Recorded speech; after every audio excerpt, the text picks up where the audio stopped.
Last season was the inaugural Rusty Demons of Dirt Tour. No, not Crusty Demons, those blokes are professionals. This was a social bush bash just out of Melbourne with Rusty Ingles, Steve Richards, Greg Murphy and our own Daryl Beattie. No way, mate. I'd be out here every weekend if I could. Poppy's over there. Poppy falls a bit further that way, isn't it? And Feathertop over that way. What's Feathertop? This series of jumps was really just a warm-up to get everyone in the groove and suss the opposition out. You didn't think these blokes could come on a ride like this and leave their competitive instincts at home, did you? Everyone passed with flying colours, so it was on to the next hill, and in skiing terms, this was the mother of all black runs. Murph has only taken up riding in recent years, but you wouldn't know it. That flair he seems to have on 4 wheels is just as evident on 2. On this run, he had a little trouble showing it.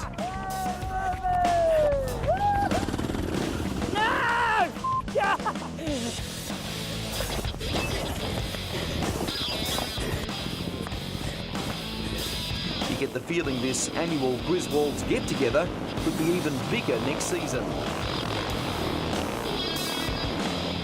That was still one of the most fun assignments we've had in this job. Incredible to think that our first dirt bike trek was almost a decade ago now. Stephen Richards was part of that adventure, and whether it's got 2 wheels or 4, he's pretty handy on both of them. Welcome back to RPM. Yeah, thanks for having me, guys. Great to be back. Did you catch up on any tips from Shannon Ponton during the break that might help you in motor racing? I did. I think I've got to take his philosophy on how to train some of the people he has on his show. He's got some strange ways. You grew up around motor racing. Your dad is one of the legends of the Tasman as far as car racing is concerned. Was it always a certainty that you would get into this sport? Did you love it from knee high? Oh, look, I did. I was always, I was right behind anything Dad was doing. But I suppose, like anything, when you're that much involved in it, you don't really realise what you're around. And I think, I was playing other sports and Dad was off motor racing and I'd go watching whenever I could. But the realities are that that it only takes one trigger to get you involved, and it was a mate who had a go-kart, a mate of Dad's actually bought a go-kart, went out when I was 14 or 15 or something, and that was it. I was hooked. But I never ever envisaged that I'd be as a professional driver doing what I've done. Because that's quite a late start, isn't it? And in this era of 14 or 15 is, kids are out there doing it 5 and 6 now. Yeah, I guess you're right, but I think one of the things that Dad wanted to make sure was that if I was to do it, he really couldn't help. He was away racing on the weekend, so I had to be in a position where I could tinker away on the go-kart myself, work away and want to do it, and that's how it worked out. Luckily I had a mate who was a few years older and he had his licence, so we were able to get to a few race meetings. Richard, do you think it's different in someone in your position that comes through and has a father that's successful?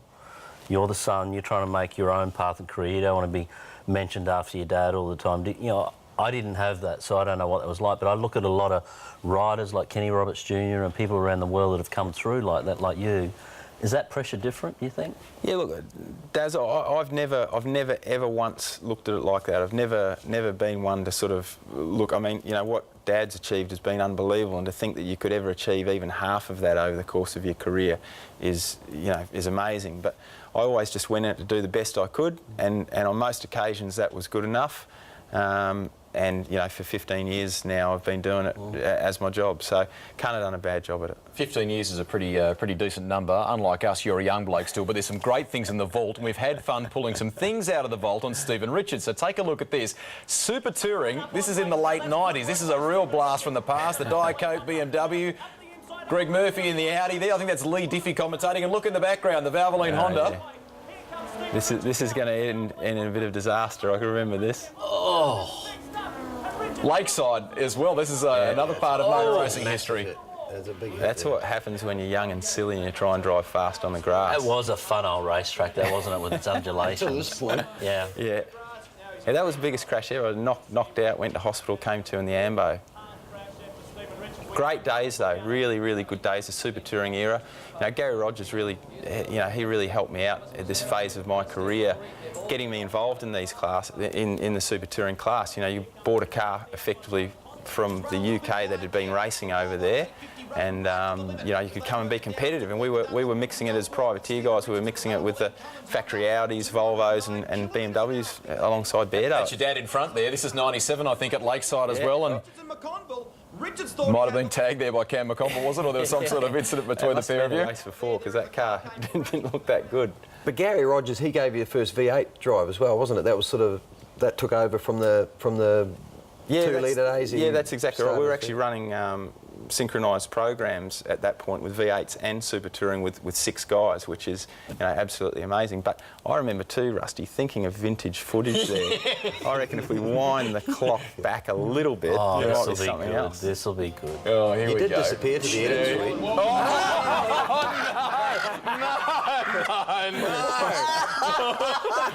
What about the wave? Catch the I wave. think you were John Travolta. Oh, that's terrible. Get rid of this. Oh, no. Rusty. Let's move on to something successful. Enough of that. Let's go to Bathurst, and the first of 2 victories, in fact, for Stephen at Bathurst that came towards the end of the 90s. Stop it. Not long after that Super Touring period, when he hooked up with the Stone Brothers, in fact, and Jason Bright. This was a great day at the mountain for you. Yeah, look, it was. We came from a bit of a drama in practice where just before qualifying, actually, Brighty had a bit of an off and tore the right-hand side of the car off, and the guys got it fixed just before qualifying, but there was still a few dramas, and then we went out on race day and won the race. So, you know, as a young bloke, I was in the UK this year actually driving for Nissan. I'd come back to partner Brighty, and yeah, it was just one of those fairy tale stories. You actually started from, was it pit lane or just rear of grid? No, we started 15th actually, but we pitted really early, and it was a bit out of sync at the time for what. But that was along the Stone Brothers. Ross and Jimmy came up with this plan, and we pitted early and took, because those days it was a 4.5 stop race, not a sort of a 4 stop. So good strategy. We want to talk about Ford Performance Racing if we can. We'll talk about your Porsche in a second. Difficult decision that you were confronted with toward the end of last year. You finished the championship on the podium in Sydney, great result, and then hey presto, no full-time drive for 2011. How did that feel? Oh look, I suppose I was aware that there could be some changes happen, and I did have some options at the end of 2010 that I could have taken up, but I just decided that. I suppose I didn't want to take necessarily, perhaps take a step backwards, and I just thought that maybe whether it was having a year out. I mean, look, to be honest, getting back in this game is a tough one. You can't think that it's definitely going to happen. But look, I took the punt. I've got a great enduro drive with FPR. And you know, whether that decision of staying out is the right one, well, time will tell. But things have happened at the moment for the better, and I'm rapt looking forward. Tell us about that then. I mean, tell us about the car, for example. You're in Carrera Cup, which is a new direction for you. Has it put a bit of fun back into motorsport for you? Yeah, look, it has. I think, you know, I'm from a mechanical background anyway, as an aircraft mechanic early on, and a lot of my early days were spent working on the cars that I drove. Even in the early V8 supercar days, I was a mechanic during the week. So this is, I'm back to towing the car, I'm back to driving it, preparing it. I've got a great group of people that have really helped get the ball rolling and get this happening for me. So, you know, I couldn't be happier. There's a lot of smiles in my household at the moment, and I think Ange and the kids are enjoying me a little more. Richo, obviously this guy beside you is the target. He's been in them and had great success, but what's so much better about, you know, we hear Craig tell us it's more like an open wheeler, the Michelin tyres are fantastic, but is it like driving a proper race car again? I'm not saying a V8's not, but a V8's big, cumbersome, tyres move around. It's probably like we saw the Formula 1 cars at the end of the race. Yeah, absolutely. I mean, these are a purpose-built, you know, race car from the factory. They're a factory-built sports car, and the beauty of them is what you see there is exactly how you buy it from Porsche Motorsport in Germany. The cars actually start down the same production line as the road cars, and then at some point they split and get manufactured into a race car. So what we've got is a great one-make championship, 22 cars to front up for its first year back.